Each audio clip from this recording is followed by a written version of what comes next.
La Fondation Charles Kisolo Kele a lancé officiellement le projet de construction de 44 maisons sur la cité des souvenirs à Daipen dans la commune de Lansele. Une cérémonie à dimension spirituelle élevée avec la présence de Papa Kisolo Kele Tusimbana Christophe, petit-fils de Papa Simon Kimbangu et président de cette fondation qui porte le nom de son père. Cet homme de Dieu a conduit la prière, question de bénir le site et va asperger de l'eau bénite autour de la maison témoin en construction pour donner le goût à ces projets. Makongo tata mwana pe amweli moson tunzame na biso totondio na bolingona muneno zalaka na yango epai ya biso bana na yo. Papa ya solo non seulement pesi biso pe mape bomoi kasi pesi biso possibilité ya ko espérer papa. Na déclenchement o to ali ko sala lelo papa eliki na biso zaliete. Eloko ebandaki nango kaka eloko ya mukie. Papa ekoka kokola ekoka kokoma eloko ya munene oyo ekopesa exemple ekozala modèle ya développement papa pona baninga. Papa biso tozana mingi ya kopesa na mokilité à part enseignement oyo opesaki. Enseignement ya musala ya ngwana papa philosophie wana yango nde tolingi to implémenter et yango to bwaki mwa libanga ya mokie lelo.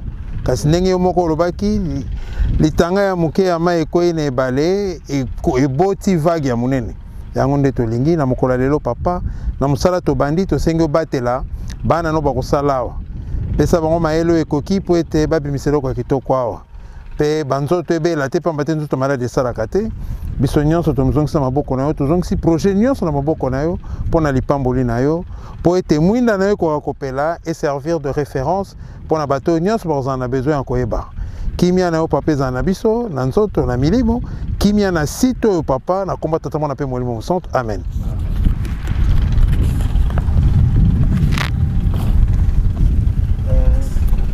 Un homme de Dieu certes, mais bourré du talent, va surprendre l'assistance en donnant quelques coups de bêche en signe de lancement de construction. Cette journée est la résultante d'un travail qui a duré 3 ans. Le parrain spirituel du projet est déterminé à le matérialiser pour résoudre le problème des Congolais. La cérémonie d'aujourd'hui représente simplement notre croyance, notre foi en Dieu, parce que ne dit-on pas que celui qui bâtit une maison et qui ne met pas Dieu au centre de cette construction bâtit pour rien parce que les fondations ne seront pas solides. C'est dans ce cadre-là que nous sommes venus aujourd'hui remettre entre les mains de Dieu ce projet que nous avons, sur lequel nous avons travaillé pratiquement pendant 3 ans. Donc c'est pourquoi on ne pouvait pas lancer des travaux d'une telle envergure sans que l'on associe Dieu à notre projet. C'est vraiment dans ce cadre-là que nous sommes venus pour faire la prière, pour bénir le site et puis commencer. Non, simplement c'est pour montrer simplement que ce projet est le nôtre, il est mien, il est autant à tous ceux qui participent. Donc c'est vraiment notre projet, alors pour montrer cette solidarité par rapport à ça, c'est pour qu'on donne le premier coup de pioche. Je pense que dans ma prière, j'ai parlé de l'espoir. La chose la plus terrible pour une communauté, c'est qu'on leur retire l'espoir, la capacité d'espérer à des lendemains meilleurs. Or, moi, je souscris ou je place le projet même dans ce retour de l'espoir pour dire que oui, nous sommes capables de créer quelque chose. Et effectivement, ce n'est pas seulement pour les Kimbanguistes, mais c'est pour tout le monde d'ailleurs. Les gens qui viennent, qui sont d'ailleurs dans le projet, je peux parler de moitié-moitié. Hein, donc, il y a vraiment, c'est ouvert, c'est un projet ouvert et accessible pour tous. Mais on voulait simplement vraiment laisser une marque indélébile. Donc vraiment écrire une histoire et donner la possibilité à tous les Congolais, parce que c'est notre projet, le projet de la Fondation, c'est un toit pour tous. Essayer de donner la possibilité à tous les Congolais, même un Congolais lambda, un fonctionnaire, de pouvoir avoir accès au premier logement. Donc c'est dans cette logique-là que nous sommes en train de travailler, nous avons toujours travaillé. Donc, et là, comme vous l'avez dit, effectivement, c'est vraiment l'idée, l'esprit, c'est de rendre l'espoir et on veut que le Congolais et l'espoir des lendemains meilleurs. Et l'espoir que Dieu est avec nous et que tout peut changer, il peut nous donner la possibilité de mieux vivre, de bien vivre. Donc c'est un peu ça que c'est dans ce contexte qu'on place notre projet. L'ingénieur Pichou Fils Maison renseigne que c'est une affaire qui concerne la nation. Ce projet a été rédigé par la fondation. Kimbangu, par l'entremise de son petit-fils, Papa Kisolokele Tusimbana, Papa Christophe, qui est le président de la fondation Charles Kisolokele. Et donc c'est un projet qui s'inscrit dans le cadre de la fondation qui, voyant la difficulté des Congolais à pouvoir construire ou procurer une maison en bonne et due forme, il a pensé, et surtout aussi beaucoup qui sont à l'étranger. Il y a beaucoup de gens qui ont essayé d'envoyer de l'argent dans leur famille ou des amis et tout ce que vous voulez, mais qui n'ont jamais réussi à obtenir le bien qu'ils ont sollicité à leur connaissance. C'est pour ça que papa a vu un peu plus loin. Il a acheté ces terrains et il a essayé de faire un morcellement pour pouvoir vendre aux Congolais. Et la vente n'a pas été même une vente cash.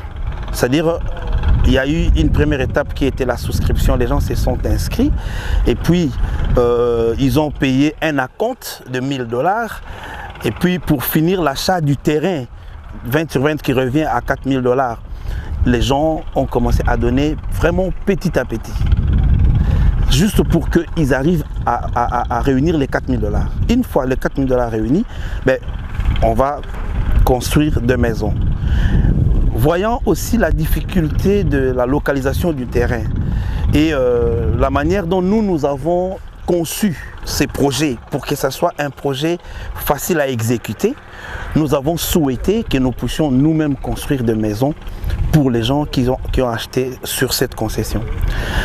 Il y a des démarches que papa est en train d'entreprendre, espérons que ça va vraiment aboutir, pour qu'il y ait même, si possible, le projet soit bancable, de manière à ce qu'on puisse construire à l'avance pour les gens qui vont commencer à payer petit à petit.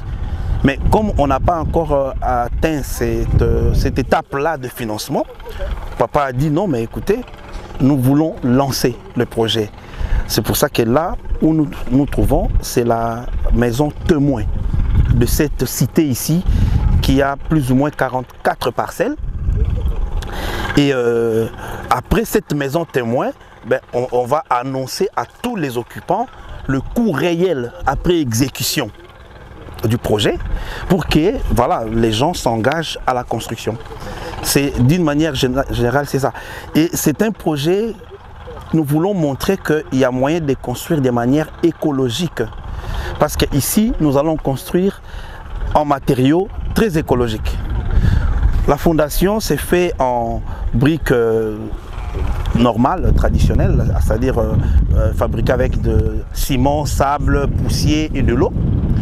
Mais l'élévation, qui est la partie vie, sera faite en murs d'argile stabilisés en ciment.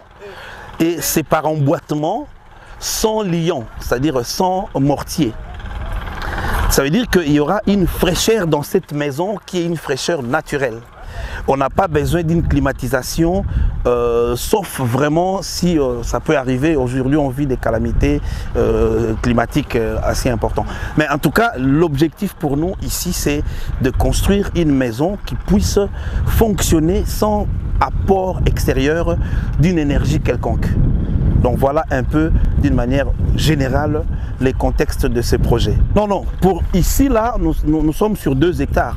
Donc nous avons 44, on est d'ailleurs sur 2 hectares, on a 44 parcelles avec des avenues et tout ça. Et il y a un espace au début qui est un espace commercial où on va construire un grand magasin pour pouvoir déjà permettre aux gens qui vont habiter de s'acheter des trucs. Nous avons eu pas mal de gens. En fait, c'était même moi qui était chargé à faire cette démarche parce que le projet a commencé depuis 3 ans. Mais je dirais, en ce qui me concerne moi, je suis entré dans ces projets en septembre de l'année passée. Donc c'était même en novembre de l'année passée. Papa m'a appelé, il m'a dit j'ai besoin de toi, tu me fais ça. On a discuté avec papa et il m'a donné tout ce qu'il fallait comme élément. Donc quand j'ai fait la première maquette, quand je l'ai publiée, c'était une pluie d'appels. Malheureusement pour moi, j'avais aussi mis les numéros de papa parmi les numéros à contacter. Mais papa était embêté au point qu'on a dû demander aux gens d'arrêter d'appeler papa. Donc les gens sont très enthousiastes par rapport à ces projets. Le problème, c'est qu'avec tout ce qu'il y a comme difficulté, les gens ne suivent toujours pas avec les paiements. Mais nous espérons vraiment que ça va changer, et surtout avec la construction de la maison témoin que nous commençons d'ailleurs aujourd'hui. On vient de suivre papa qui a lancé l'ego. On espère que les gens vont encore nous contacter. On a déjà lancé pour le deuxième site qui est à Mitendi, dont les ventes n'ont pas encore commencé. Mais je vous dis, j'ai reçu des appels, des messages WhatsApp, des messages Messenger et tout. Tout le monde est à l'attente. Mais nous nous sommes dit qu'on essaye un peu de stopper, qu'on fasse d'abord la maison témoin. Comme ça, au moins, on n'est pas dans le blabla, mais nous sommes directement dans le concret. Et lorsque nous allons vraiment lancer la vente pour les autres sites, les gens, ils auront aussi la confiance. L'architecte, quant à lui, donne des précisions sur les côtés purement techniques de cette affaire. Je suis le concepteur de ces projets. Donc, nous sommes ici à la Cité des Souvenirs, et où il y a une panoplie des maisons à construire. Et là, c'est la première maison que nous construisons. Et voilà, aujourd'hui, nous sommes là pour l'implantation. Donc, les travaux ont été lancés et je crois que bientôt vous allez voir l'ouvrage sortir de la terre. Et pour à la première maison, comme je l'ai dit. Et là, ils ont mis des fonds pour pouvoir tester la maison témoin. Pourquoi? Parce que nous avons eu à faire des études, mais le terrain a des réalités que nous rencontrons sur place. Premièrement, par rapport à sa dénivellation, sa pente, c'est énorme, et cela a permis à ce que le coût puisse être élevé un peu par rapport à ce qui a été trouvé. Donc, d'où les autres, nous allons les découvrir sur place, sur le terrain, et à la fin, nous aurons à avoir un coût global que nous aurons à estimer pour toutes les autres maisons qui viendront après. Il faut noter que Papa Kisolokele Tosimana Christophe, président de la Fondation Charles Kisolokele, a une vision pour le Congo. C'est pourquoi, à travers ces projets, il veut tout simplement répondre à la difficulté criante de la population congolaise sur les logements. Cet acte donne du contenu dans les slogans « Le peuple d'abord ».